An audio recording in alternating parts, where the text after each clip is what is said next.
Hey, it's Howard Getson, CEO of Capitalogics. Today, I want to talk about automating the right things.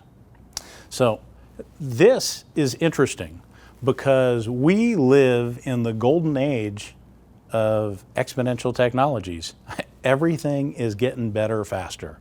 The hardware, the software, the data, access to data, the people who understand how to use it, everything is making us want to do more, but sometimes less is more.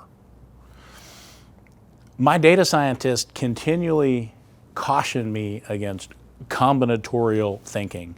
And that's where I basically say, since we have access to this much more data and that many more models, what if I just test this model on everything? And the truth is, it's possible to do, but if you torture data enough, it confesses. You can make it say whatever you want it to say, and it's not necessarily good. On the other hand, there's another potential downfall from using too much technology, and it's automating inefficiency. Now that sounds crazy, but if you're going to have something that can test something on everything, and then every time you come up with a new model, you do the same thing, it turns out that you may end up testing the same thing again and again and again. And even though it didn't take people's time, it's still costing electricity, CPU time, data space, all sorts of stuff. And in a sense, a company that's using massive AI or machine learning and automation is actually at risk at being one of the least efficient companies because they're re-exploring territory that they've already not only discovered, but mapped fully and totally understood. There's a difference between guessing and knowing. If you know something, you don't have to keep trying to discover it.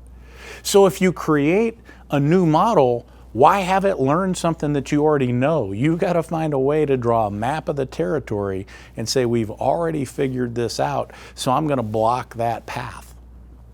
In addition, you've got to create expiration dates so that as you're creating more and more automation, more and more insights, more and more capabilities, you basically create an expiration date so that you're forced to reevaluate it, revalidate it, make sure it's still right. Because as you start to discover so many things, each little thing is harder to remember. And one of the decisions you made 6 months ago or a year ago might be the biggest bottleneck or the most limiting constraint in your whole system. So you've got to make sure that a lot of these tiny decisions that you think you got right are things that come back up and you actually decide to pay attention to again. So sometimes less is more, and sometimes that less is doing less testing on less things, but sometimes less is more means letting it run for less time until you reevaluate or redeploy. Hope that helps. Thanks.